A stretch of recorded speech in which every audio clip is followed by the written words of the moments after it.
Bienvenidos y bienvenidas a todas a esta segunda videoconferencia en nombre de Carla y mí. eh, que estamos a cargo de esta sesión y bueno, que somos parte del equipo de SETI Continental. Y también quiero agradecer a nuestro amigo Ciel por su presencia, pero voy a dejar que Carlita lo presente como Dios manda. Solamente quería notar la presencia de él. Y bueno, ¿por qué no empezamos con una oración y dedicamos los siguientes minutos a- al discipulado de, de nuestros corazones y nuestra mente? Oremos. Eh, Padre, te damos gracias por este día, por las personas que están aquí o conectadas. Queremos entregarte la reflexión de nuestras mentes. No sabemos finitos, falibles. Pero también reconocemos que esto de hacer teología es una vocación que tú has puesto en nuestros corazones, que es parte del ser creados a tu imagen. Entonces queremos honrar este tiempo. Gracias por esta oportunidad y te invitamos, mi querido Padre, a estar, a deleitarte con nosotros en lo que digamos o lo que pensemos. En el nombre de Jesús y por sus méritos. Amén. Bueno, ha sido un placer leerles. Para quienes no pudieron, no me han conocido todavía, soy David Nacho, soy decano académico de SETI Continental. Junto a mi esposa y tres pequeños vivimos en San José, en Costa Rica, pero soy boliviano. Y bueno, esta semana estoy un poco enfermo todavía. Entonces van a escuchar, claro, la garganta con frecuencia. Pero este tema es algo que me parece una contribución muy especial, muy única de SETI y estoy contento de que puedan estar aquí ustedes y hacer este tiempo. Como saben, hemos escogido el verbo correr para introducir el tema de esta semana o para trabajar el tema esta semana de teología como verbo. Y ha sido un placer leer sus experiencias, la descripción de sus ciudades. Tal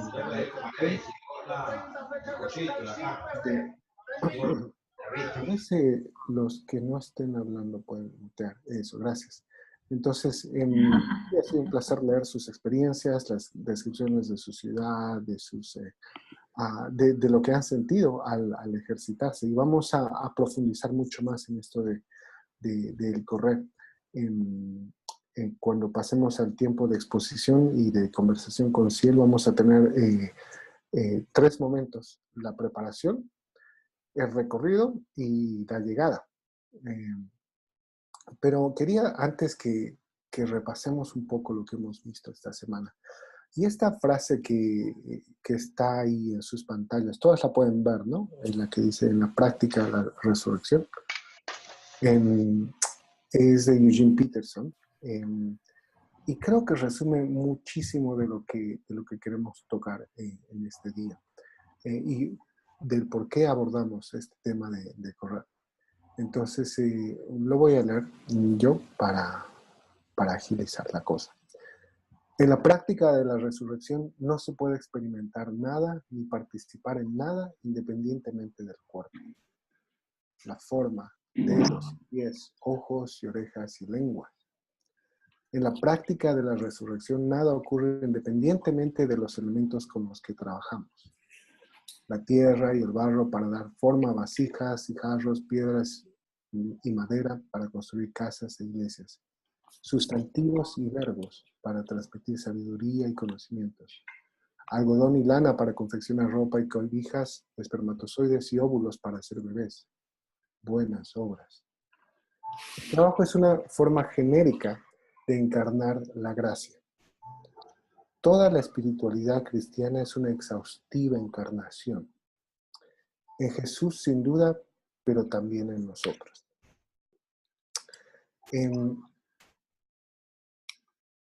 no somos ángeles. Eh, Decimos eso cuando queremos justificarnos, ¿no? O cuando queremos explicar nuestra condición de pecado.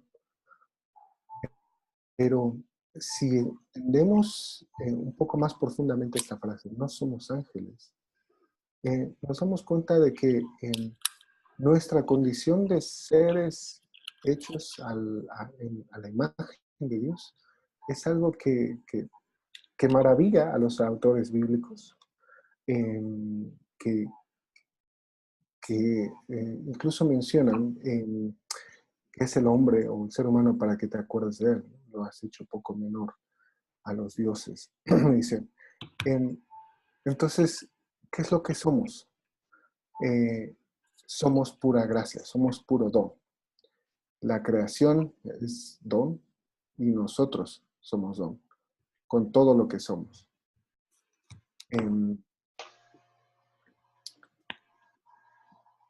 Si ustedes leen el libro de Efesios, en el capítulo 2, el versículo 10, Pablo, después de explicar en todo lo que consiste la gracia, cierra esa porción diciendo que fuimos creados en Cristo para buenas obras. Y luego dice, las cuales Dios dispuso de antemano para que las pongamos en práctica o para que caminemos en ellas. Entonces, recordar eso, de que somos don, nos ayuda a reconciliar algunas cosas de la teología que hemos venido manejando. Generalmente se trata o se hace una separación demasiado fuerte entre la gracia y las obras, ¿sí? Tal vez enfatizando algunos puntos que hace Pablo en Romanos y también en Efesios, pero sin darnos cuenta de que la una no va sin la otra y de que la gracia no es un sentimiento, no es una actitud, no es simplemente una disposición, sino que la gracia se trata de nuestro ser mismo. La gracia se escucha, se toca, la gracia se saborea, la gracia se huele, porque fuimos creados de esa manera. Entonces, si fuimos creados para tocar la gracia, para experimentarla, para escucharla, para saborearla, podemos, creo que hay un micrófono abierto. Gracias.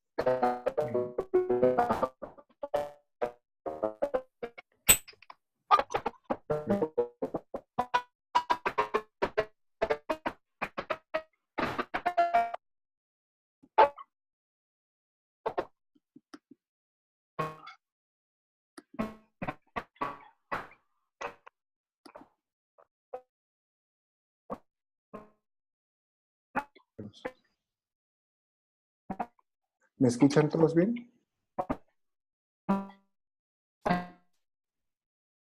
Ah, sí, me dice que no me escucha.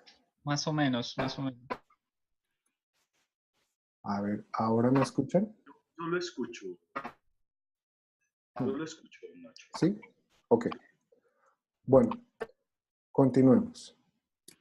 Entonces, si somos seres creados por gracia, si nuestro ser se trata de gracia, entonces, ¿por qué tenemos esta resistencia, esta manera de abordar nuestro trabajo y nuestro cuerpo, que es tan distanciada de la realidad de la gracia? Eugene Peterson menciona dos distorsiones. Hablando del trabajo, pero podemos ampliar las categorías que Eugene Peterson menciona para hablar del ejercicio físico y para hablar del cuerpo mismo. Entonces, cuando hablamos del trabajo, Peterson nos advierte de dos tergiversaciones teológicas. La primera es la secularización. Y la segunda es una concepción pietista del trabajo. Todos han podido leer, supongo, el texto de Eugene Peterson, ¿no? Pero empecemos con la secularización. Cuando quitamos a Dios de la dimensión física de nuestro ser,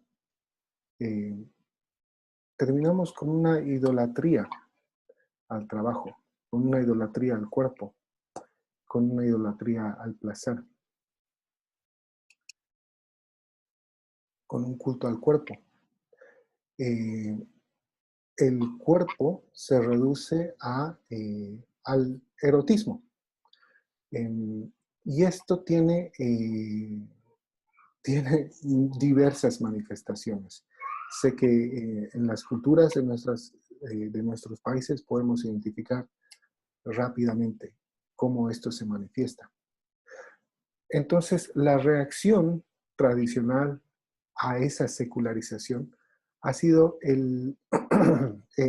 la reacción, por lo menos en los últimos siglos, ha sido el pietismo, el deber del trabajo o el ejercicio físico o el cuerpo como algo bueno solamente si se hace en la iglesia, solamente si es algo explícitamente cristiano, ¿sí? Un cantante es bueno y cristiano, llamémosle, solamente si canta canciones cristianas. Un autor es cristiano si habla explícitamente del Evangelio. Pero hay cosas entonces en esta concepción pietista que como no se pueden hacer en la iglesia, realmente no tienen espacio en nuestra teología. Entonces, en algunos casos, por ejemplo el de correr, lo que se podría llegar a decir es, bueno, eso no está mal, correr no está mal, pero no es no es algo que realmente le importe a Dios, ¿sí? O no es parte de la espiritualidad cristiana. No es pecado, entonces, bueno, no lo hagas. No, obviamente no lo hagas en domingo porque tienes que estar aquí en la iglesia, pero como no es pecado, está bien, pero es algo que no entra realmente dentro de el diseño de Dios para el discipulado en nuestras vidas. Nuevamente Peterson es muy útil aquí porque él nos advierte que quizás la mayor mentira del diablo es hacernos creer que hay partes de nuestra vida que no son tan importantes para Dios, que son menos importantes para el discipulado, para la espiritualidad, que no cuentan tanto como estar en el culto, o como predicar, o como dirigir un estudio bíblico. Entonces, ante esas dos tergiversaciones, por un lado la secularización, que termina en una idolatría del ejercicio, del cuerpo, del trabajo, y por otro lado el pietismo, que reduce la esfera del dominio de Dios o del interés de Dios sobre nuestras vidas a las cosas que tengan que ver explícitamente con los domingos. ¿Qué hacemos ante estas alternativas? Vamos a darnos un par de minutos para conversar de esto antes de darle el micrófono a Ciel. No sé si hay alguna reacción a lo que acabo de exponer.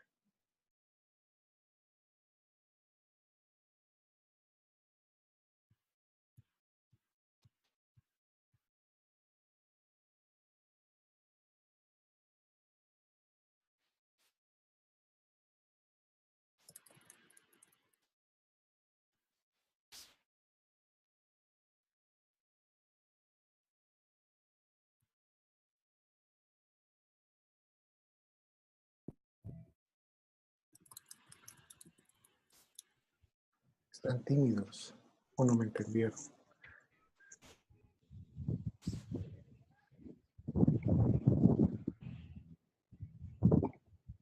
Hola, ¿cómo están? Aquí Lenin. Hola, Disculpen.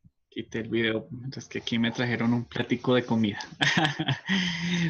Bueno, gracias por tus comentarios. Creo que como empieza el texto acerca de ya no trabajo para General Electric, ya no trabajo para el hospital eh, X, sino trabajo dentro de este entorno del creador y participo activamente de la construcción de la creación en medio de este entorno de gracia.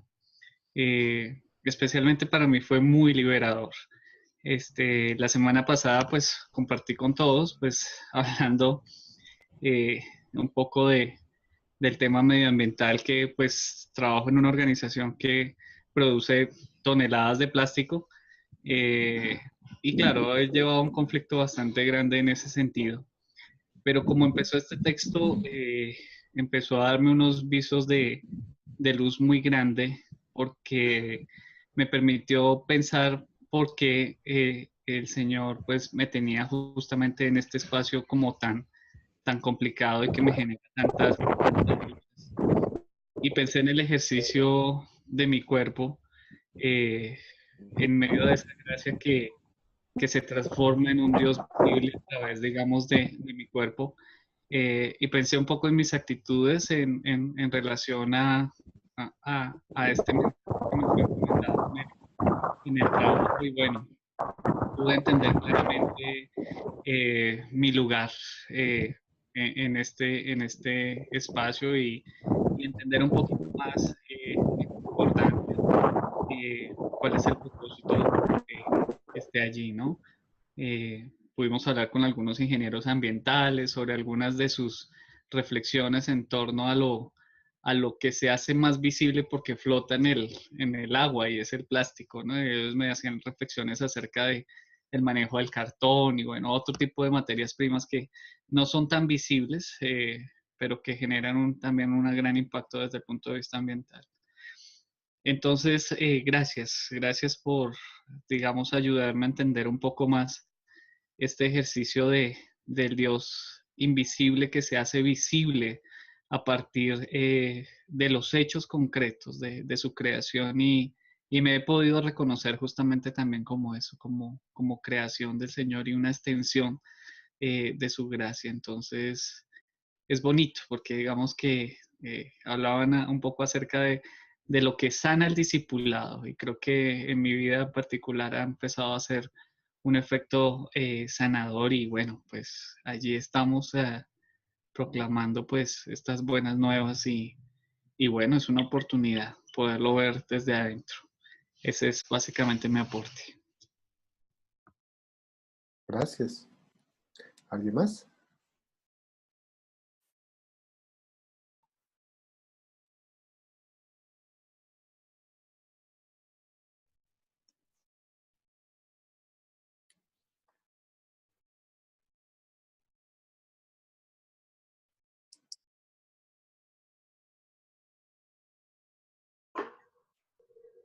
Es interesante, muy enriquecedor el artículo de don Eugene. Lo que decía el compañero Lenin, que hace el aporte don Eugene, que dice que los judíos se quedaron en el Dios invisible y cuando el Dios se hizo visible, ya no creyeron en él. Es un magnífico aporte también. Y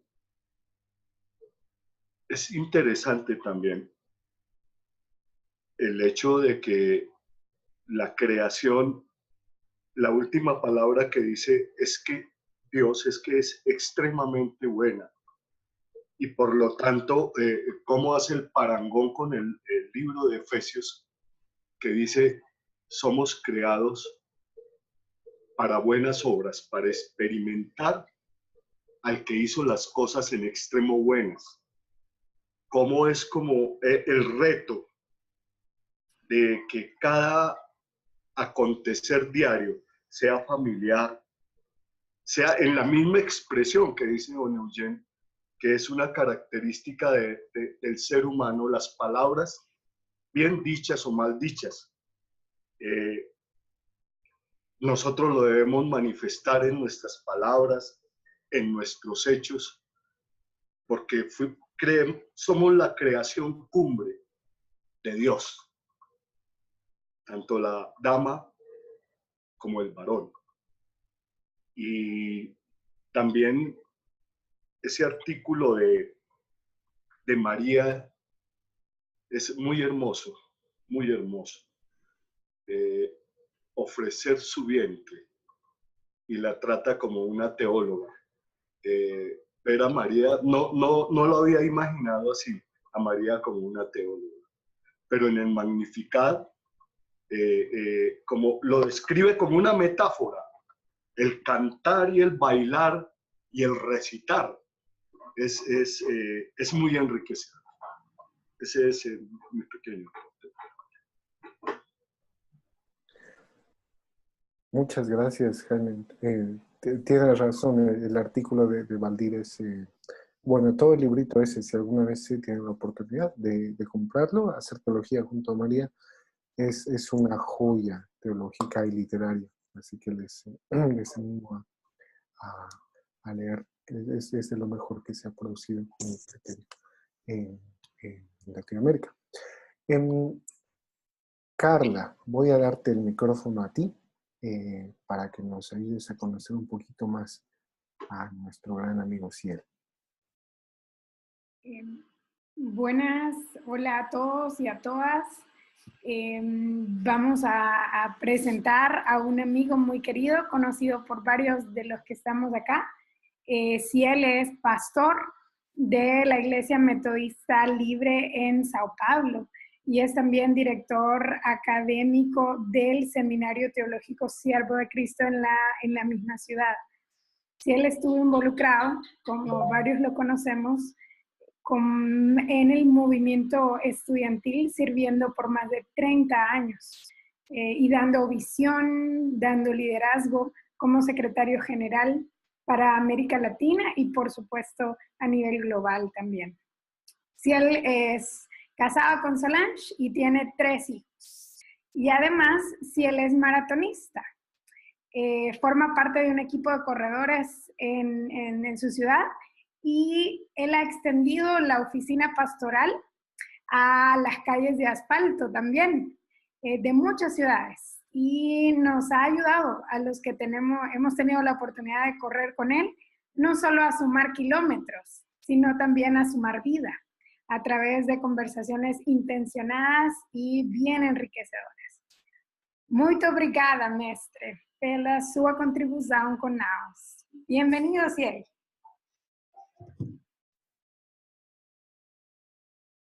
Pues muchas gracias por esta muy amable presentación. ¿Me escuchan bien? ¿Sí? ¿Tranquilo?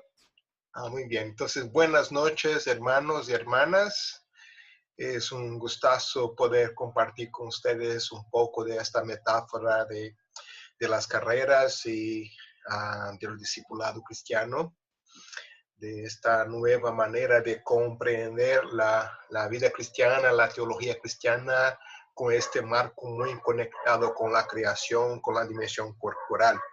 A ver, si yo miro en esta dirección, me ven bien porque tengo ustedes acá a mi lado, pero aquí está la cámara a frente mío. ¿Así está bien? Si miro esta dirección, me ven bien. ¿Puedo seguir entonces por acá? Perfecto. Muy bien, muy bien. Bueno, yo empecé a correr hace 10 años.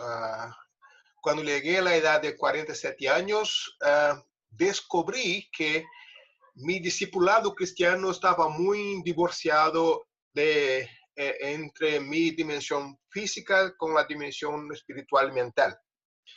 En mi discipulado cristiano yo no había integrado las dos dimensiones. Yo tenía una pobre teología de la creación y tenía una muy pragmática teología de la redención, donde el ministerio mismo me daba a mí todas las disculpas posibles e ideas para evitar cualquier conexión o preocupación con la dimensión corporal.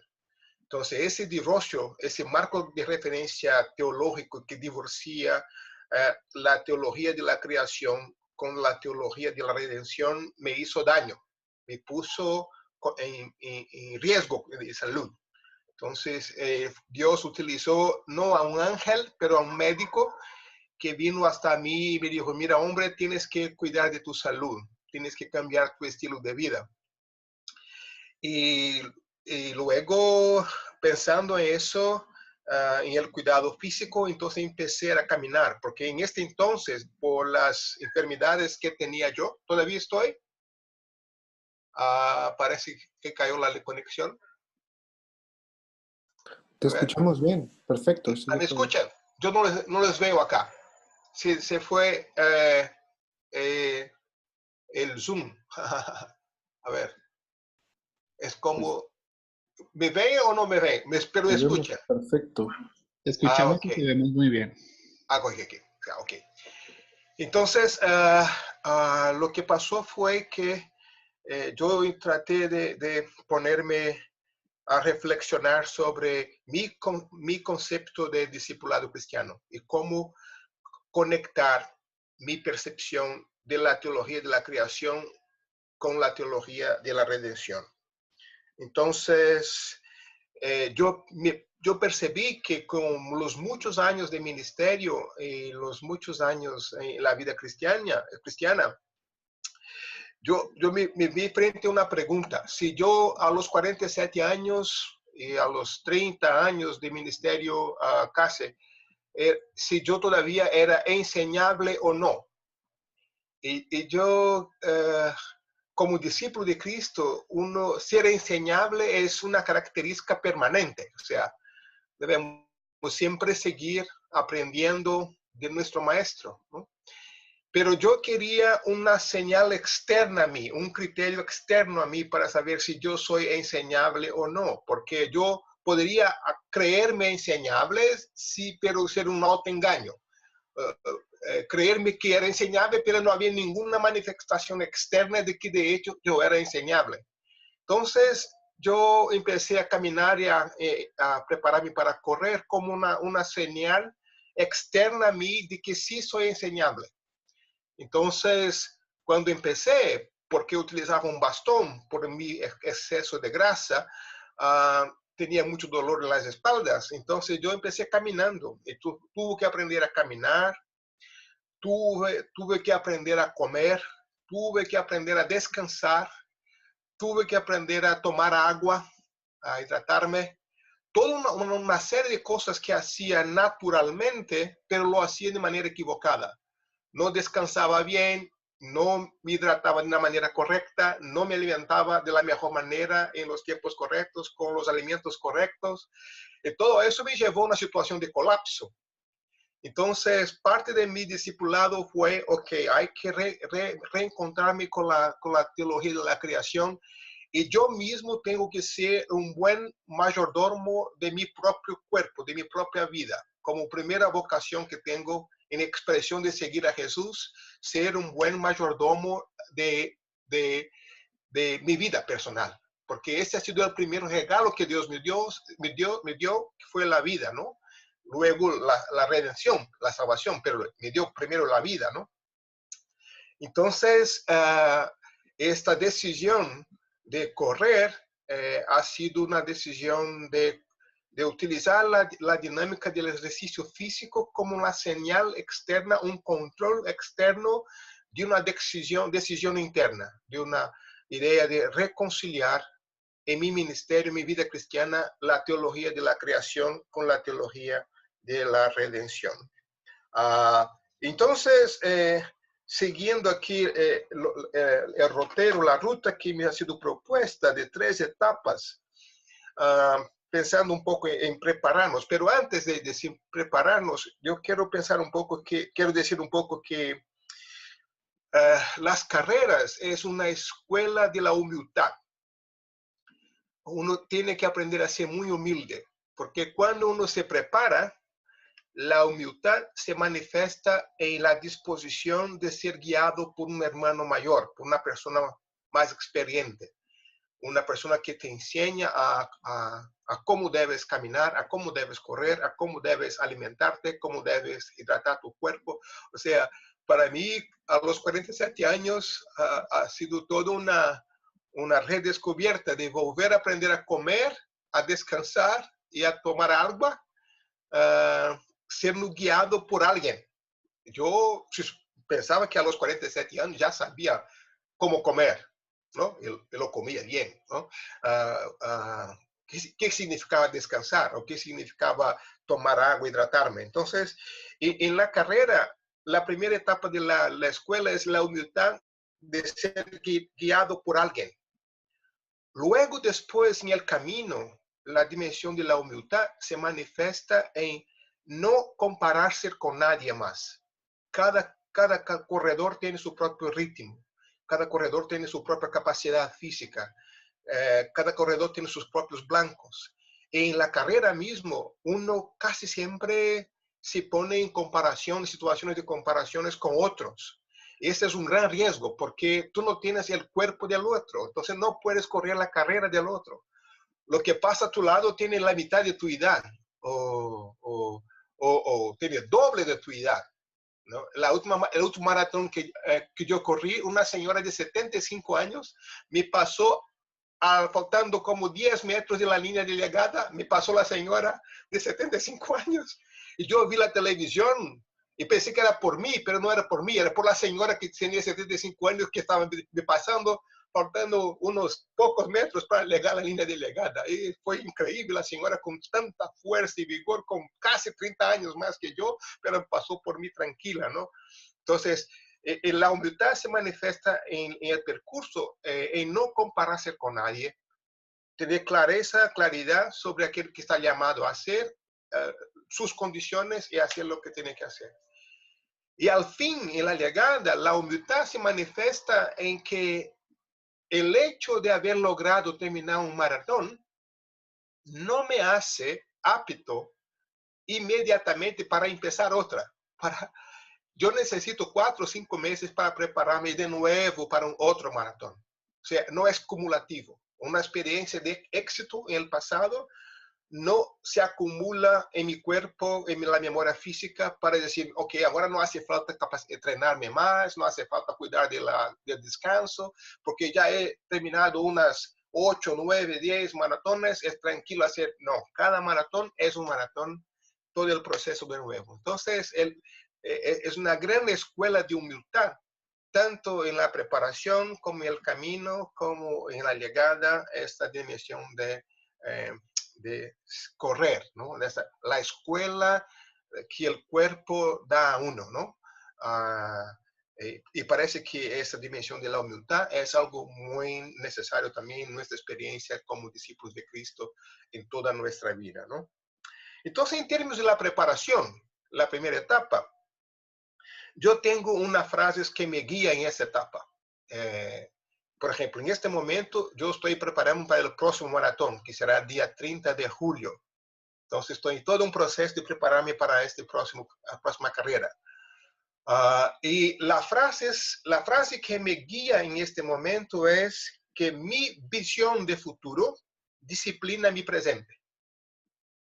O sea, la visión que tengo de futuro se manifiesta en este momento disciplinando mi presente. La manera que vivo hoy yo está relacionada con aquello que quiero lograr al fin. Entonces, el futuro preexiste en mi presente por medio de la disciplina que yo me pongo para poder lograr llegar a mi blanco. Entonces, como cristianos, ¿no? El Apocalipsis no es un libro de huirse de la historia, no es un libro de escapismo, más bien un libro de meterse en la historia. O sea, si es así que termina la historia, entonces, ¿cómo vivo hoy? Entonces, el Apocalipsis más bien es un libro ético que me dice, esas son las fuerzas que vencen la historia. De esa manera debes vivir hoy.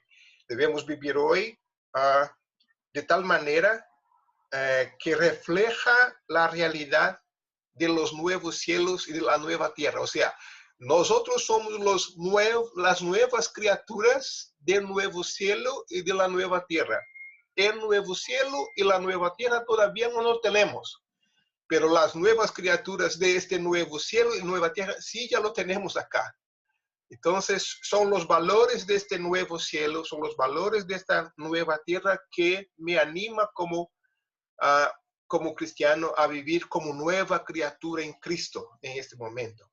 Entonces, mi visión de futuro disciplina mi presente.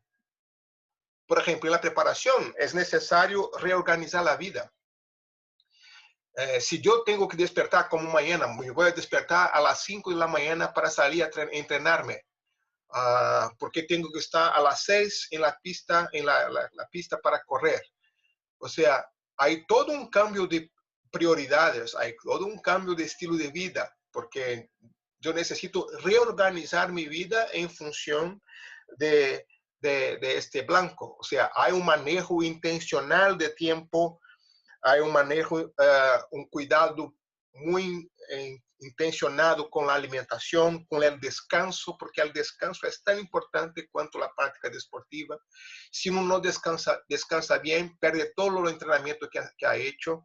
Entonces, esa visión de futuro reorganiza mi presente. Esa dimensión del kairos reorganiza mi kainos. Esta dimensión de cronos reorganiza mi kairos. O sea, este tiempo que yo vivo hoy, este kairos, este cronos que vivo hoy, es kairos para alguna cosa, ¿no?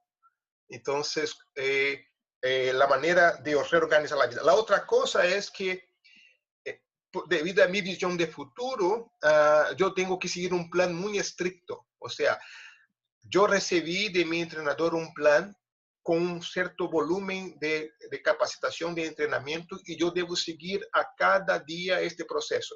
Día para descanso, día para esforzarme, día donde tengo que correr 1 hora, otro día que tengo que correr 2 horas, otro día que tengo que correr 3 horas, 3 horas y media, 4 horas, lo que sea.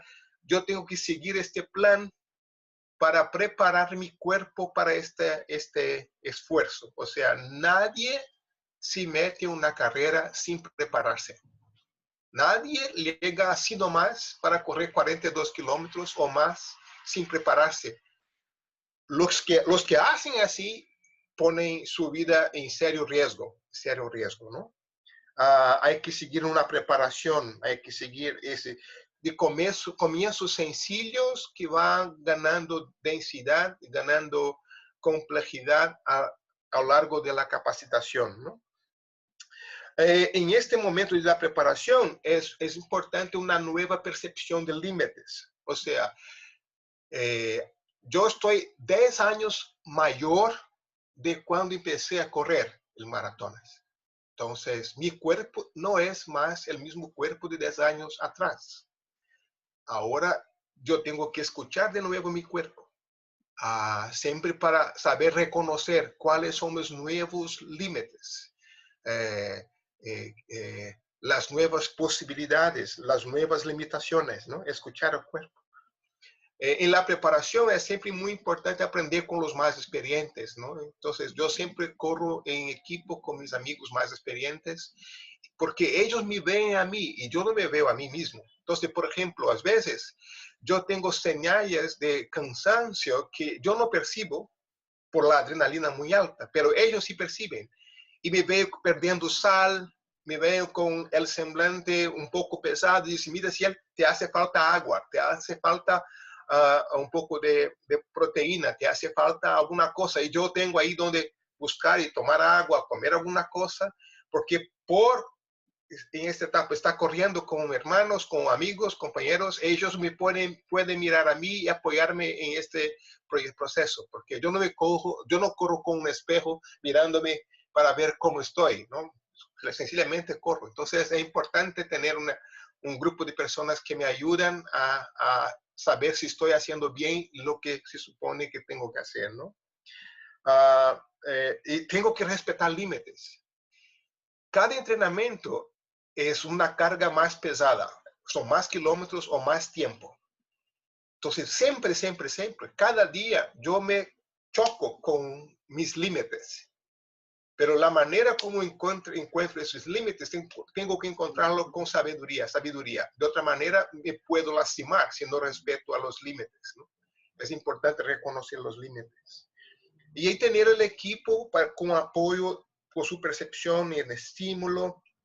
Entonces, en este momento de la preparación es muy importante la humildad para ser conducido, guiado por hermanos, por amigos, amigas que nos ayudan a caminar en dirección a aquello que esperamos. Entonces, en esta etapa de la preparación, la frase para mí que es importante es esta.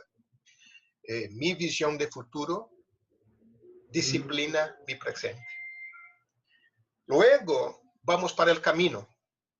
Perdón, sí, tal vez para, si podemos abrir la conversación un poquito en cada, al cerrar cada momento.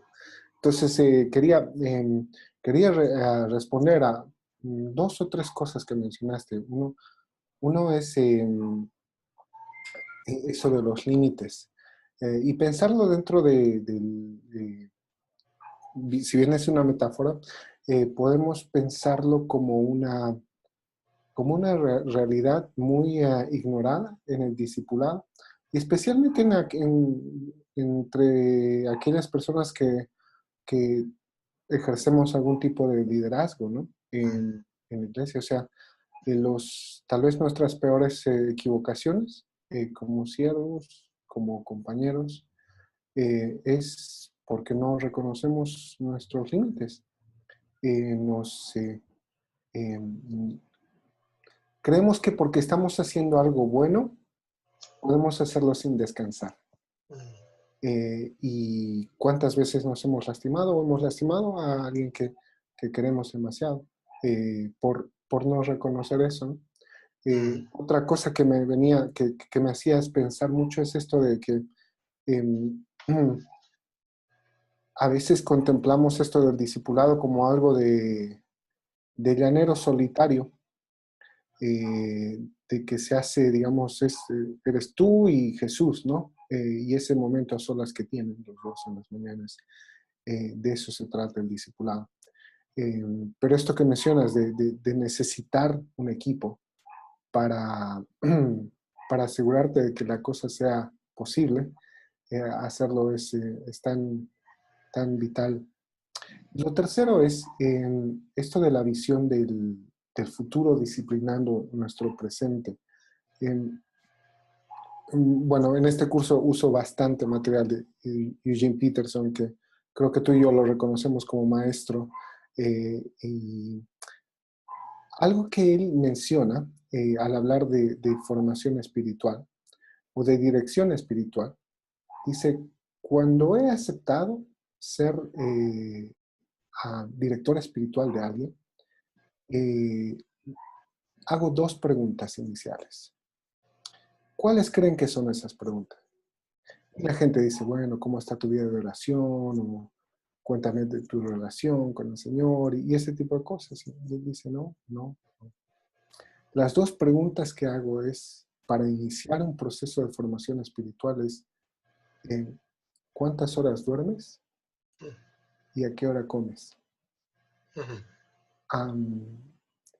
Y a partir de esas respuestas podemos empezar a trabajar la vida espiritual. Entonces me fascina esa conexión que él hace, ¿no? con el cuerpo, cómo lo administramos, cómo somos y lo que queremos ser espiritualmente. Y esto, lo que tú traes en tu reflexión sobre la preparación, es un recordatorio tan fuerte de eso. No podemos olvidar que Eugene Peterson fue también un corredor.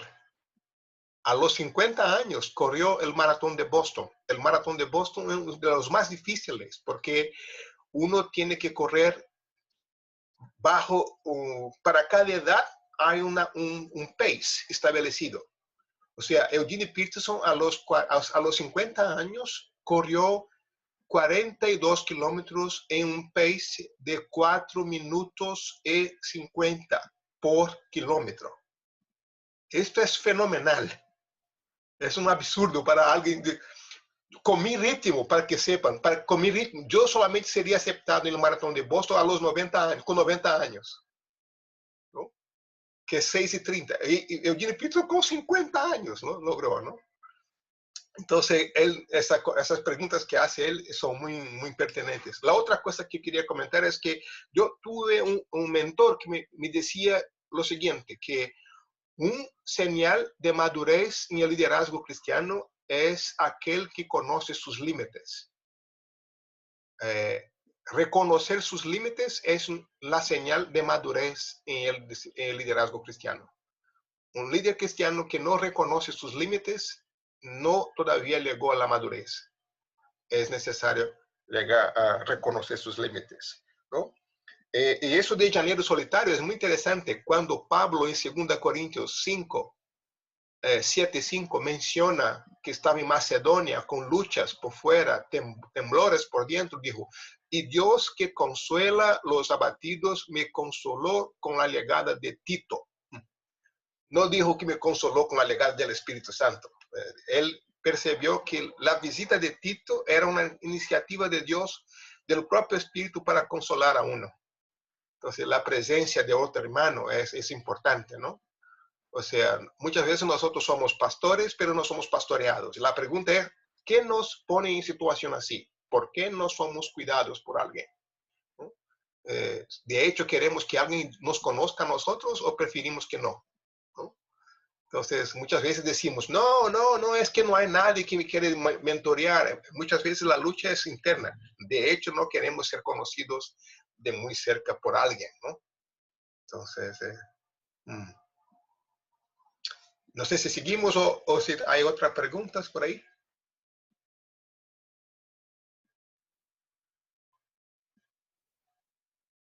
¿Seguimos?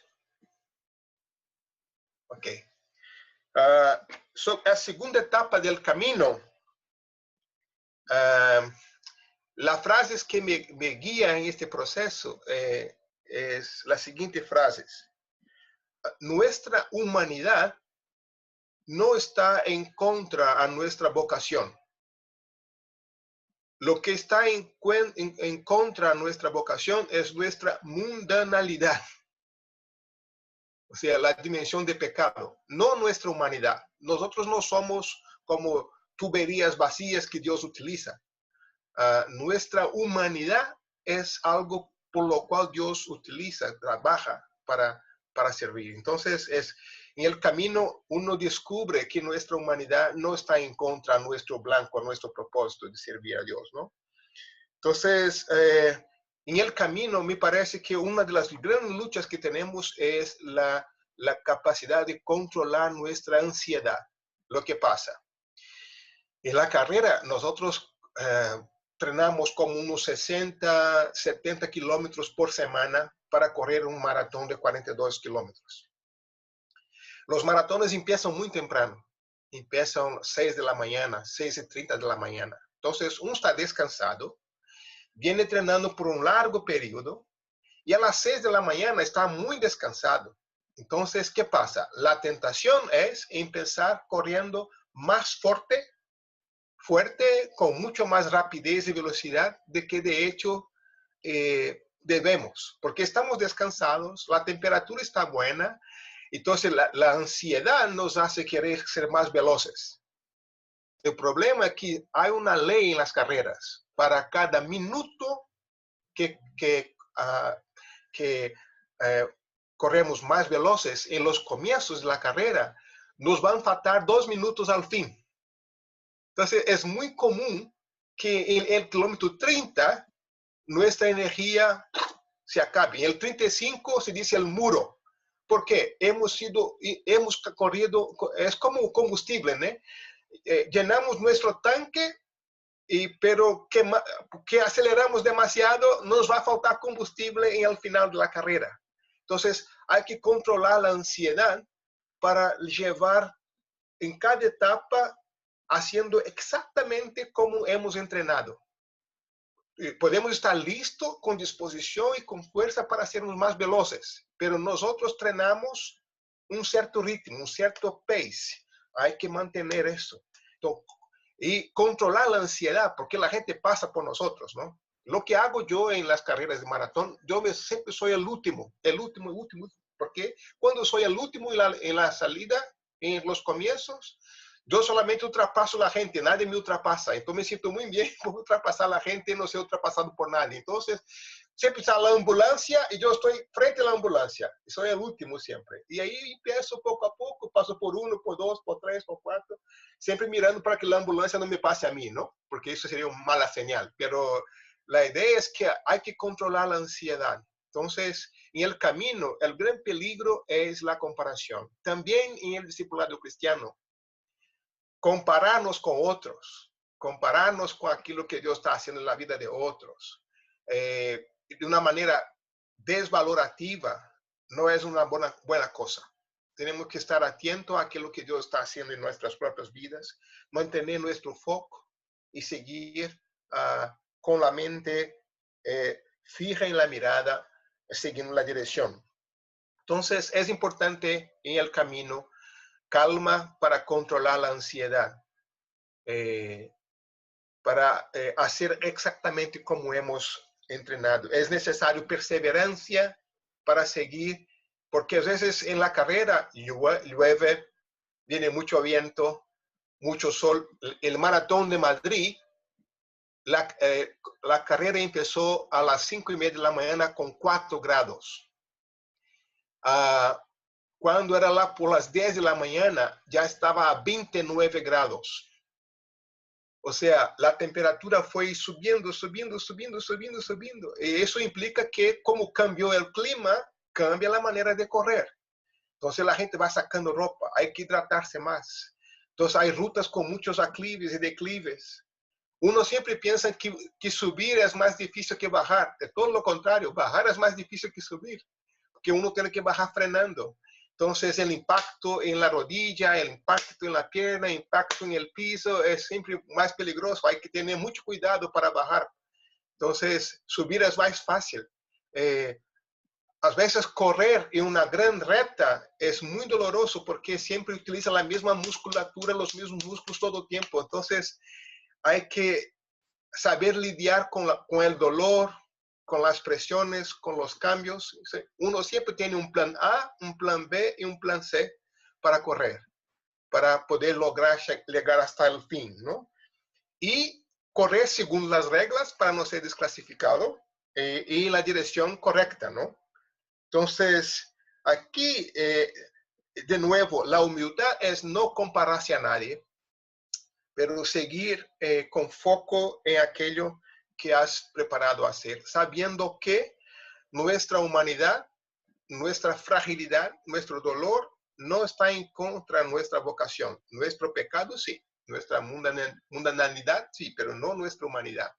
Entonces, muchas veces nosotros creamos un abismo en nuestro discipulado cristiano, no cuidando de nuestra salud física, de nuestros límites, porque nuestra perspectiva es que como si nuestra humanidad fuera algo que está en contra de nuestra vocación, pero no lo es, no lo es. Es un llamado a una integración y no a un divorcio entre nuestra intención, nuestra vocación, nuestro llamado y nuestra humanidad.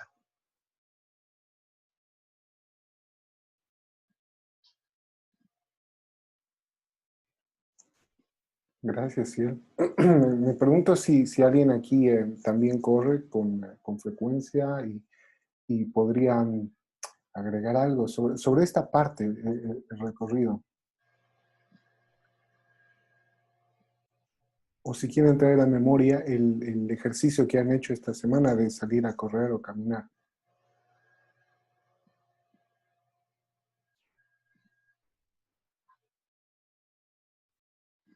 Bueno, no propiamente atletismo. Como colombiano, el ciclismo. Sí. Pero también preguntándole a don Ciel, se pierde la forma rápidamente. ¿Cuánto tiempo dura uno para perder la forma porque en el ciclismo lo que uno hace fuera de la bicicleta lo paga encima de la bicicleta.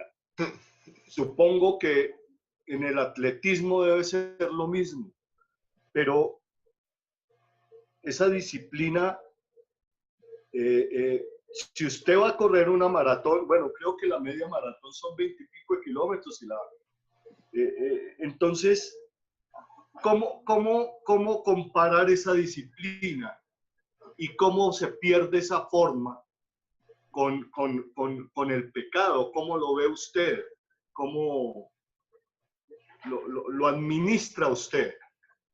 Esa disciplina es mi pregunta para usted. ¿Cómo la pierde? Si usted ya después de X tiempo dice, no, yo no puedo, me toca volver a empezar, o me toca volver a tomar una disciplina poco a poco. Esa es como una pregunta y una reflexión. Sí, señor. Muchas gracias, hermano Jaime. En el atletismo, con 10 días sin entrenarme, todo se va. Se queda la memoria muscular, pero el condicionamiento físico en 10 días se esfuma, se hace humo por completo. Y es necesario reempezar con 10 días. Eso sí, uno no descuida de la alimentación y del descanso, porque si descuida también de eso, luego viene más grasa, más peso, y la cosa se pone aún más difícil, ¿no? Pero después de 10 días, uno tiene que volver a caminar despacio, a recuperar. Claro que por mi edad, hoy yo tengo 57 años. Entonces, mi tiempo de recuperación es más largo do que un joven de 20 años, ¿no? O de esos corredores profesionales que son de alta performance. Yo soy un corredor amateur, no soy profesional. Entonces, yo tengo que trabajar y hacer muchas otras cosas y además de eso también practicar deporte. No vivo solo de deporte. Entonces, eso afecta. Pero en caso de un corredor como yo, que corre como 3, 4 días por semana, en 10 días perdemos la condición física. Y ahí, de nuevo, caminando poco a poco y poco a poco recuperando, mucho estiramiento para recuperar y todo eso, ¿no? Todo eso. Yo diría que las disciplinas, en términos de discipulado cristiano, Eugene Peterson apunta para 3 cosas, ¿no? Que son él menciona que hay como 14 disciplinas espirituales, pero 3 son fundamentales. La lectura bíblica, el tiempo de oración y la participación en la adoración comunitaria en la iglesia. Esas son las 3 fundamentales disciplinas espirituales que mantiene uno. Sobre eso se puede añadir otras cosas como vigilias, lecturas devocionales, campamentos, pero lo que es fundamental para la salud cristiana es la participación en la comunidad, celebrar con los hermanos, la lectura de la Biblia y la oración. Esas 3 cosas son el soporte básico para mantener la salud espiritual de uno, ¿no? Gracias. Gracias. Tal vez quería plantearte algo. Supongo que en el recorrido experimentas dolor. Y supongo que en el recorrido te vienen pensamientos de debí haberme preparado de esta otra manera o debí haber hecho, o sea, ¿en qué se piensa? Y si hay necesidad de cuidar la mente durante ese recorrido. O sea, sé que obviamente hablaste de cuidar el cuerpo, de no empezar, uno parecería que tiene la energía de empezar, ¿no? a buen ritmo, pero me pregunto si hay que cuidar la mente también durante. Y el maratón, por ejemplo, en los primeros 10 kilómetros, se escucha mucho la gente hablando y saludándose, porque nos encontramos corredores de varias otras carreras y nos vamos saludando. Oh, ¿qué tal? ¿Cómo estás? Ah, tu tenis es bonito. ¿En cuánto tiempo va a hacer la cosa? Pero después del kilómetro 10, silencio completo. Nadie habla con más nadie. Cada uno enfocado en su propia carrera. Decimos que el maratón, hasta el kilómetro 30, los músculos te llevan. Del 30 al 42 es la cabeza que lleva uno. Entonces, porque cuando llega al kilómetro 17, 18, el dolor ya está, ¿no? Y uno empieza a preguntarse, ¿quién fue el estúpido que me puso en eso? Y uno descubre, yo mismo me puse en eso, ¿no? Entonces, uno empieza a decir, yo jamás volveré a hacer tal cosa, pero no es verdad. Cuando termina, la primera cosa que hace es hacer la inscripción para otra carrera, ¿no? Pero entonces lo que yo utilizo es, en el kilómetro 30, yo utilizo la música. Entonces hasta el kilómetro 30, yo corro solamente con el sonido externo para ubicarme. Pero en el kilómetro 30 pongo una música porque la música me hace sacar mi mente del dolor y me pone la música. Entonces empiezo a cantar las músicas en mi cabeza y con la música voy hasta el kilómetro 40. En el 40 yo saco la música porque ya empiezo a escuchar el ruido de la gente en la línea de llegada. Y este ruido de la gente me rala hasta la llegada, porque hay mucha gente celebrando en la calle, diciendo, así se hace, fuerza, falta poco. Ustedes son locos, pero llegar hasta aquí, van a llegar hasta allá. Entonces, este estímulo de la gente anima bastante. Entonces, hasta el kilómetro 30, ¿cómo cuido de mi cabeza? Yo no pienso en 42 kilómetros, yo pienso en cada 5 kilómetros. Entonces, yo pienso, ok, a cada 5 kilómetros, 5, 5, luego 5, 5. Yo hago partes. Entonces, imagino pequeñas carreras de 5 kilómetros. A cada 5 kilómetros me hago un chequeo. El sudor, las fuerzas, dolores, mi disposición, cantidad de agua que necesito, y luego después al 10, luego al 15, al 20, 25, 30, música. Y ahí 35, un poco de Coca-Cola porque es todo de bueno. Y luego los 40 saco y ahí. Entonces hay toda una administración de la mente. De ayudar a la mente a mantener su foco y la concentración, ¿no? De animar, de instruir a la mente con cosas buenas, así como el discipulado cristiano, ¿no? Pensar en las cosas del alto, ¿no? Que alimentan nuestra mente, ¿no? Son cosas importantes. ¿Cuáles son las ideas? ¿Cuáles son a veces una situación que veo, a veces una historia, cosas así. Recorrido. Varios de los estudiantes, como hicieron un ejercicio de salir a caminar o correr, hablaron de estar maravillados por la creación o de darse cuenta de cosas de la ciudad que no habían observado antes. Entonces, es interesante que una acción tan intensamente física te abre los ojos a cosas que no verías generalmente, ¿no? Sí, hay muchos ruidos nuevos en la ciudad.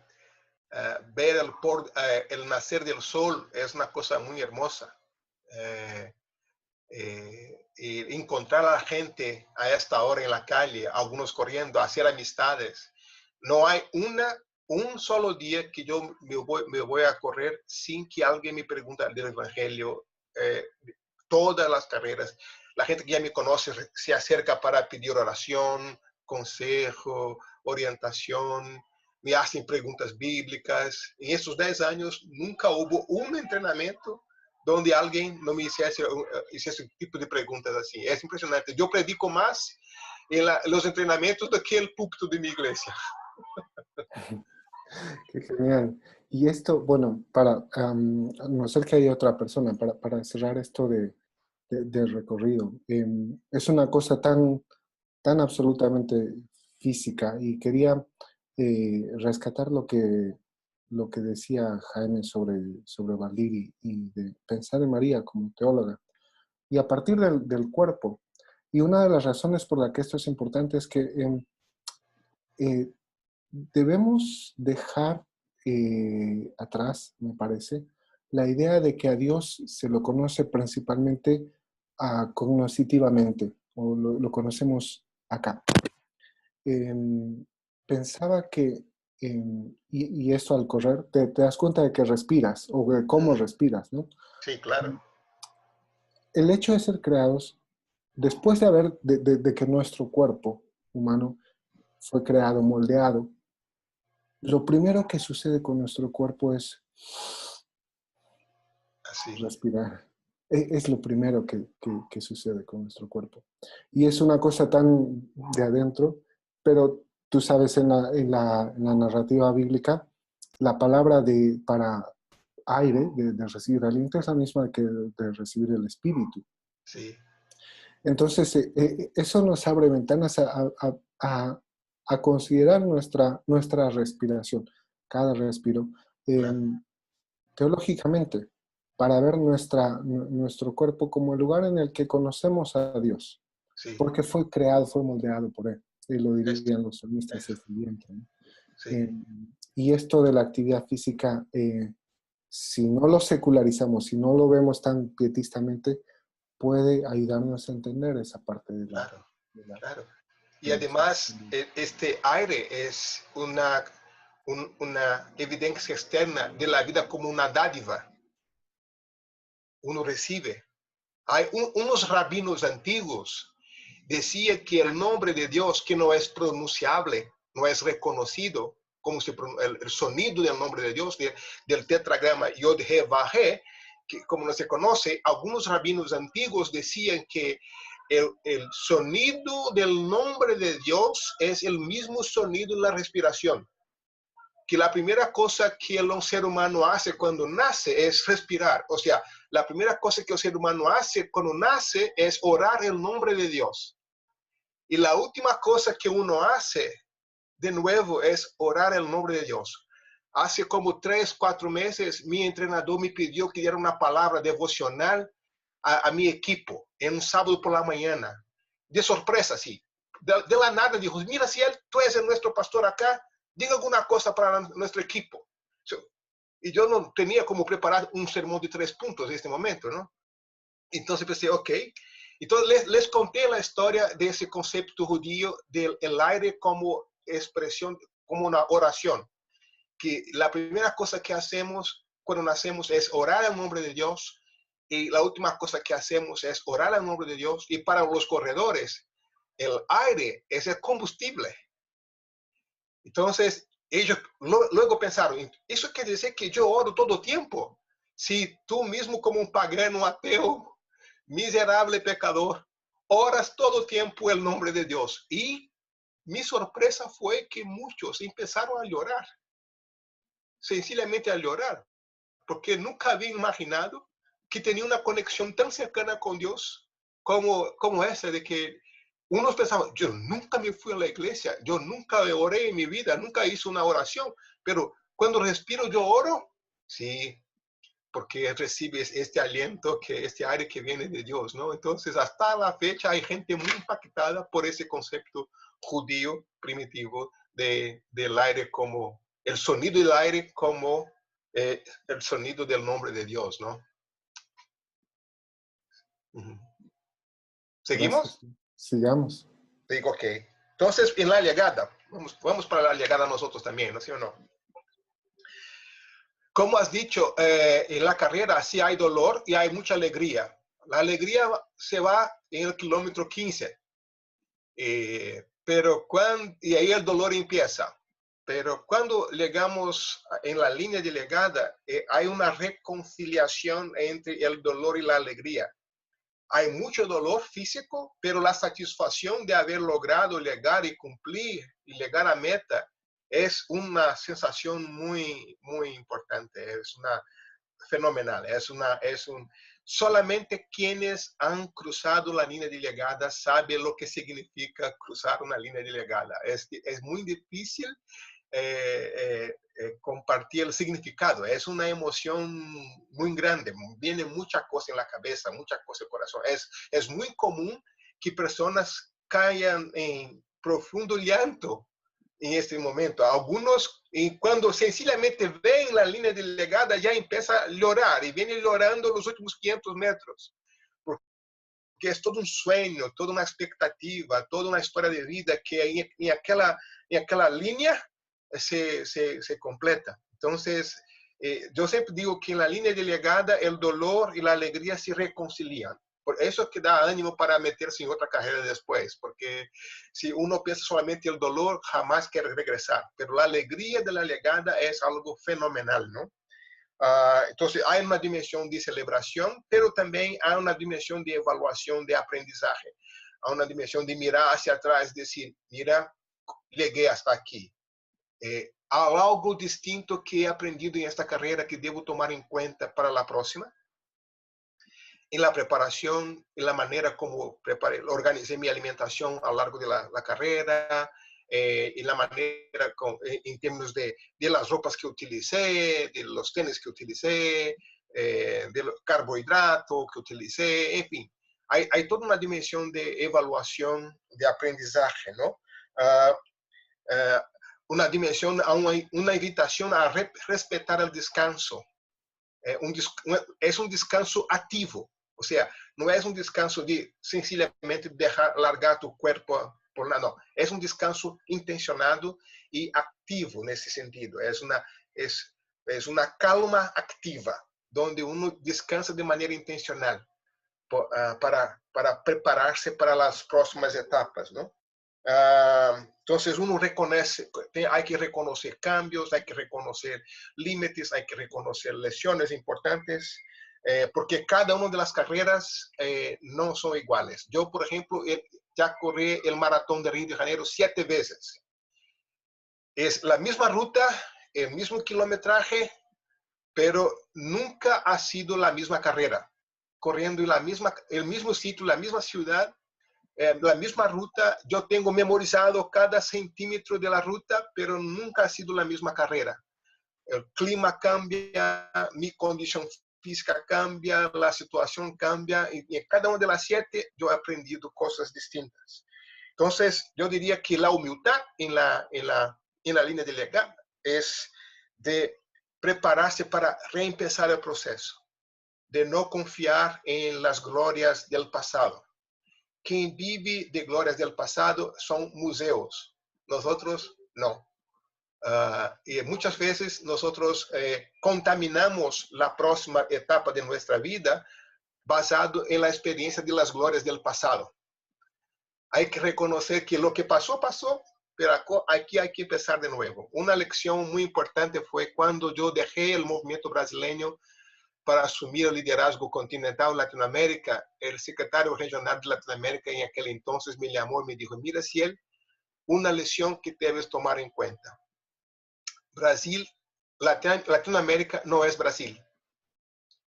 O sea, tienes que olvidarte por completo de toda la experiencia de éxito en el movimiento brasileño. Hay que reempezar a aprender todo de nuevo. Es un continente con 20 países, con el mismo idioma, pero son países distintos, culturas distintas, con rasgos distintos. Y no te confíes o no te bases en la experiencia de las glorias del pasado. Hay que reempezar a aprender todo de nuevo.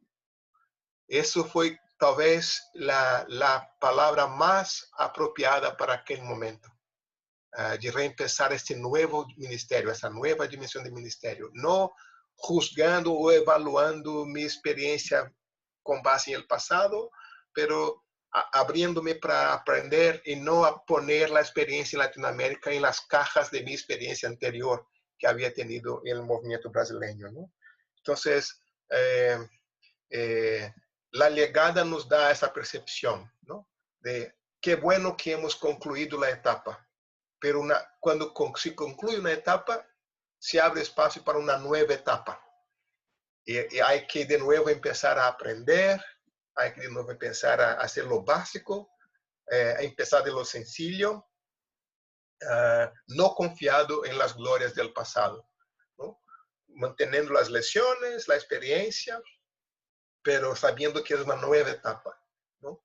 no es sencillamente una extensión de aquello que hemos vivido en el pasado. En Latinoamérica, de manera general, yo he descubierto que en el discipulado cristiano, sobre todo en el liderazgo cristiano, nosotros somos muy malos en Latinoamérica en transiciones. Casi siempre las transiciones son movidas por crisis de liderazgo muy serias, por conflictos muy serios. Son pocas las experiencias de transiciones intencionadas, donde el que se va celebra la llegada de aquel que llega y esa transición son hechas en paz. Tenemos una mala experiencia en Latinoamérica de transiciones. Nuestras transiciones más bien ocurren por crisis y no por un aprofundamiento en la madurez del proceso. No son por razones de salud, son más bien por evitar crisis y por manejo de crisis. Y el liderazgo cristiano quizás ese es uno de los grandes problemas que tenemos en Latinoamérica. Uno, liderazgo. Dos, el manejo de transiciones en Latinoamérica es algo muy mal. Utilizamos mucho de la gloria del pasado para imponer en nueva situación, ¿no? Entonces, creo que aquí termino lo que han apuntado. Gracias, Ciel. Voy a invitarle a Tania a plantear la pregunta. Ella lo puso ya en el chat, está ahí para leerlo, pero te invito a plantearla.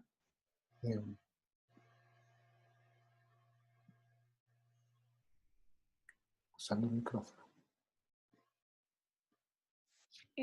Tania está en Australia. Ahora, Ok. A veces por sí, la... ahora sí. Lo logré. Sí, es que no sabía si, como llegué tarde, lo siento, no sabía si se había preguntado o algo así, pero en la sociedad occidental y también en Latinoamérica tenemos muy disociada la idea de nuestra espiritualidad, que es lo que hemos estado hablando, y el cuerpo, pero en el tema de no sé cuáles serían las razones de por qué hemos evolucionado o devolucionado, involucionado a esa disociación. ¿Por qué creen que pasa en nuestra sociedad que vemos nuestra corporalidad tan disociada de nuestra espiritualidad? O sea, entiendo que pasa, pero siempre me he preguntado, no entiendo por qué tendemos a pensar así. ¿Alguien tiene ideas? Hola, Tania, un abrazo. Hola.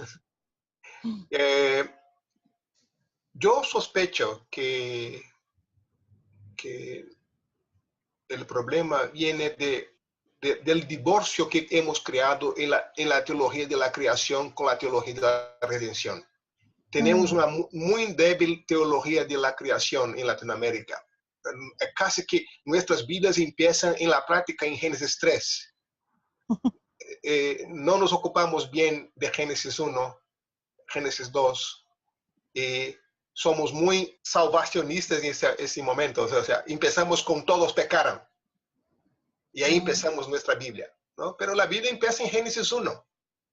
O sea, si no tenemos una buena teología de la creación, no vamos a entender la caída y sus efectos, ni siquiera vamos a entender el mensaje de salvación y sus efectos, ni hacia dónde apuntamos nosotros, el concepto de nuevo cielo y nueva tierra. A mí me parece que ese divorcio viene por un lado, de una débil teología de la creación, por otro lado, de un dualismo cósmico ahí, de la influencia griega de separar las cosas, ¿no? De esas dicotomías que creamos entre sagrado y secular, entre ciencia y fe, entre espiritualidad y humanidad, entre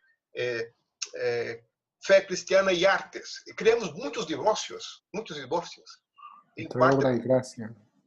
Sí, claro, obras de gracia. Porque tenemos una débil teología de la creación, eso me parece.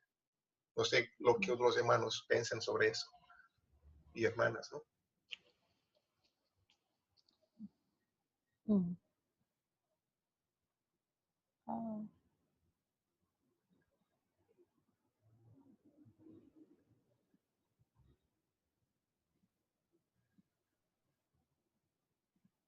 Hola. Pues no sé, estaba pensando durante toda la intervención de Ciel, eh, me estaba haciendo como mapas imaginarios sobre respiración, sobre cómo no divorciar la creación de esto que hablaba Ciel ahora, que preguntaba Tania. Eh, Pensaba un poco, yo trabajo en una unidad de cuidados intensivos, y cómo prepararse uno para una reanimación a un paciente, entendiendo que cuando el paciente tiene un paro cardíaco tenemos que saber todo lo que está pasando en su cuerpo, desde su parte del corazón hasta su parte de respiración y su parte muscular. Entonces estaba pensando un poco cuando hablaban o preguntaban y si él hablaba de la respiración y cómo uno ora cuando respira. Y pensaba en que la respiración es tan importante y esa parte que nos permite vivir, hacer que el cuerpo viva y que las células sean las que llevan eso a todo el organismo. Cómo en medio de esa respiración que se da, ya llegando a la parte un poco más teológica o aplicando la realidad de nosotros, cómo nosotros somos parte de ese oxígeno que en la creación se nos dio y podemos llevarlo a otros, llevando vida, llevando eh, una nueva, un nuevo intercambio de lo que ya está malo, digámoslo, dentro de nuestro organismo que sale, que se llama CO2, a lo que es bueno y llega a nuestro organismo que se llama oxígeno.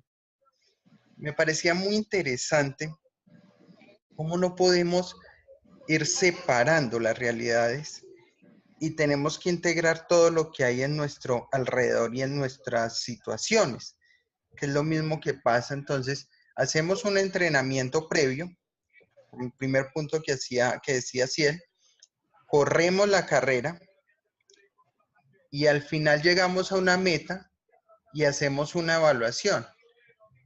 Me parece muy interesante es que cuando uno llega a la meta, o puede ser el primero, puede ser el segundo, puede ser el tercero, puede ser el cuarto, pero de una u otra forma llega, ¿sí? Y finalizando, ya tienes que estar preparándote. ¿Cómo nosotros vamos también a entender y cómo podemos, cuando estemos durante la carrera, llevemos nuestros tiempos, miremos nuestros tiempos y al final de la carrera lleguemos y no quedemos de primeros ni de segundos, sino que estemos un poco más relegados? ¿Cómo entender que eso es parte también fundamental de lo que pasa en este correr, en este caminar, en este recorrido? Vuelvo un poco al principio del punto que tocaba. Cuando nosotros reanimamos un paciente, cuando estamos ahí con el paciente, trabajamos en pro de que el paciente se recupere. Hay pacientes que no se recuperan y finalmente fallecen. Digo, en esta carrera que llamamos discipulado, que llamamos encuentro con el Señor, que llamamos caminar hacia el Señor, vamos a tener un momento donde no vamos a llegar de primeros, donde no vamos a llegar de segundos, donde aquellos que nosotros vamos mostrándole y evangelizando, tal vez ni lleguen, pero también cómo prepararnos para esa realidad, cómo prepararnos para entender que hay momentos en los cuales sí vamos a llegar posiblemente, o vamos también a entender que no vamos a llegar. Y cómo después de llegar a esa meta, prepararnos para otra nueva situación que va a haber y otros nuevos desafíos y otros nuevos momentos y otra nueva carrera.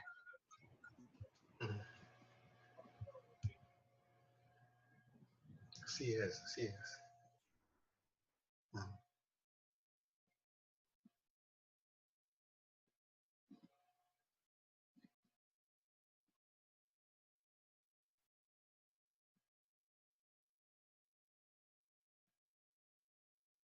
Hola, ¿se escucha? Bueno se probarlo escucha. siempre. Muchas gracias. Como es primera vez. Si se escucha un poco de una televisión sonando de fondo, me dicen para pedir que bajen el volumen acá, pero si no, sigo. Bueno, yo, bueno, agradezco las palabras de Ciel. Entiendo la invitación del curso desde su planteamiento como aceptar de que existe una teología desarrollada en torno a conceptos que pueden ser, digamos, bueno, como estaba un poco el ejemplo que ponía Ruth en un video de un frasco que se puede traspasar. Tendríamos un concepto académico de la teología conocido, desarrollado, y la invitación del curso es poder llevar el espacio de reflexión teológica a las actividades diarias, lo que yo creo que estamos todos de acuerdo que funciona. Ahora, el beneficio de hacer esto, por un lado quería destacar que es que nos permite sacarle más provecho a las actividades en sí que hacemos, y aquí quería ir al ejemplo de Ciel, porque recalcaba mucho que la actividad de las maratones sirve como escuela de humildad, pero pienso en deportistas exitosos y a veces uno no encuentra eso en esos deportistas. Entonces, ¿qué pasó con la escuela? Me hace pensar de que perfectamente el proceso, por más que sea muy parecido al de Ciel, físico, digamos, de disciplina y todo, puede ser llevado de tal manera que se desaproveche esta escuela, o se haga todo lo contrario incluso, uno empieza a confiar más en las capacidades físicas del cuerpo. Entonces, en primer punto quería comentar algo que pensaba, que es que llevar la reflexión teológica a todas las cosas que hacemos nos permite vivirlas de mejor manera. Y en segundo lugar, como hablaba también Ale Pistilli en un comentario, cualquier coincidencia con la teología es mera coincidencia. Era increíble escuchar la experiencia de Ciel y ver todas las analogías que uno rápidamente podía sacar para el resto de la vida cristiana, en cuanto a cosas que ya se mencionaron, de avanzar junto a otras personas que uno lo acompañen, lo de la humildad, entender los procesos de la vida con límites, entonces los procesos de la vida cristiana también con límites. Yo creo que también he escuchado predicaciones sobre las carreras, dado que en la Biblia se usa la analogía, pero todo el provecho que se le ha sacado a esa analogía bíblica es muy pobre, dado que probablemente las personas a las que he escuchado no han corrido. Entonces, digamos, siento que llevar la reflexión teológica a las actividades comunes también nos ayuda a retroalimentar a esta otra teología de los conceptos a la que estamos más acostumbrados y enriquecerla mucho. Así que por estas cosas, gracias, Ciel, gracias al curso. Eso.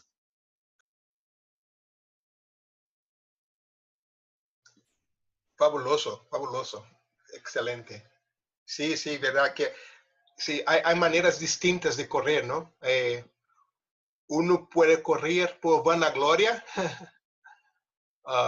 y otros pueden correr de una manera cristiana, con esa conciencia de la percepción de Dios. Por eso mis amigos se emocionaron mucho cuando les hablé de que mientras corrían lo que hacía era oraban.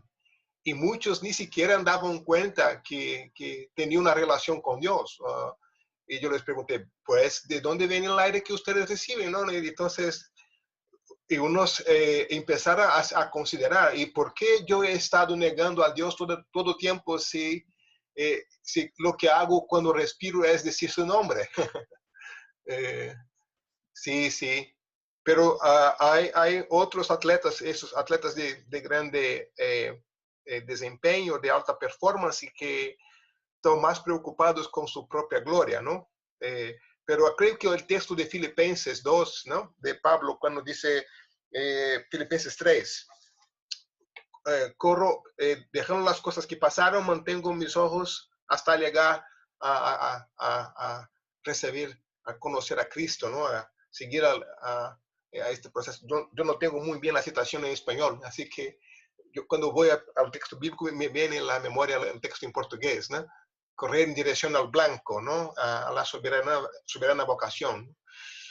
Entonces, hay una manera cristiana de correr, así como hay una manera cristiana de vivir, y hay una manera no cristiana de correr, y una manera no cristiana de vivir. E incluso hay muchos cristianos que no viven de una manera cristiana, ¿no? En ese sentido. O sea, sus categorías para mirar lo que hace no son categorías bíblicas, sencillamente no son bíblicas, ¿no? Entonces, ¿de qué manera nosotros traemos nuestra teología al cotidiano? ¿De qué manera? ¿Qué significa que nuestro quehacer, todo lo que hacemos es para la gloria de Dios? Que corramos, que comamos, todo lo que hacemos debe ser hecho para la gloria de Dios, dice el texto bíblico, ¿no? Toda esa conciencia de que todo lo más sencillo, en la tradición cristiana tenemos la experiencia de Brother Lawrence, ¿no? Hermano Lorenzo, que decía, ¿no? La cocina, trabajando, pero haciendo eso para la gloria de Dios, ¿no? Entonces, esta conciencia, que comamos, que bebamos, que corramos, cualquier cosa que hacemos con esta perspectiva de la gloria de Dios, para la gloria de Dios. Eso califica, eso pone adjetivo en nuestro quehacer. No es sencillamente automático, ¿no? Y tampoco lo vinculamos con una gloria propia, ¿no? Hay una experiencia muy bonita no sé cómo se llama la película en español, pero sería Carruaje de Fuego, algo así, Chariots of Fire, que cuenta la historia. Carrozas de Fuego, creo que le dicen. ¿Cómo se llama? Carrozas de Fuego. Carrozas de Fuego. Ahí está la experiencia de Eric Liddell, este muchacho que nace en China, es criado en Escocia y se prepara para ser misionero en China. De hecho, muere como misionero en China, en campo de concentración. Pero en su tiempo de universidad de Escocia, se revela como un excelente corredor. Y luego es invitado a ser parte del equipo de Reino Unido para las Olimpiadas en Francia. Y él va como corredor del equipo británico. Y su hermana se acerca a él y le dice, mira, Eric, usted ha sido hecho para China. Entonces Eric contesta, sí, es verdad, pero Dios también me ha hecho veloz. Y él dice así en inglés, when I run, I feel his pleasure. Mientras cuando corro, yo siento su placer, el placer de Dios, ¿no? Entonces, es muy interesante esa integración de que sí ha sido hecho para China como misionero, y de hecho vivió y murió ahí. Pero también Dios le hizo veloz y él integró su vocación como misionero, como atleta, e integró la vida real con su vocación, ¿no? Y sentía el placer de Dios en obediencia en el campo misionero en China, pero sentía el placer de Dios en las Olimpiadas de Francia, que ganó, ¿no? Y hasta la fecha Escocia llora la muerte de Eric Liddell, ¿no? Ha sido un héroe nacional, un impacto muy fuerte para toda la experiencia en Escocia.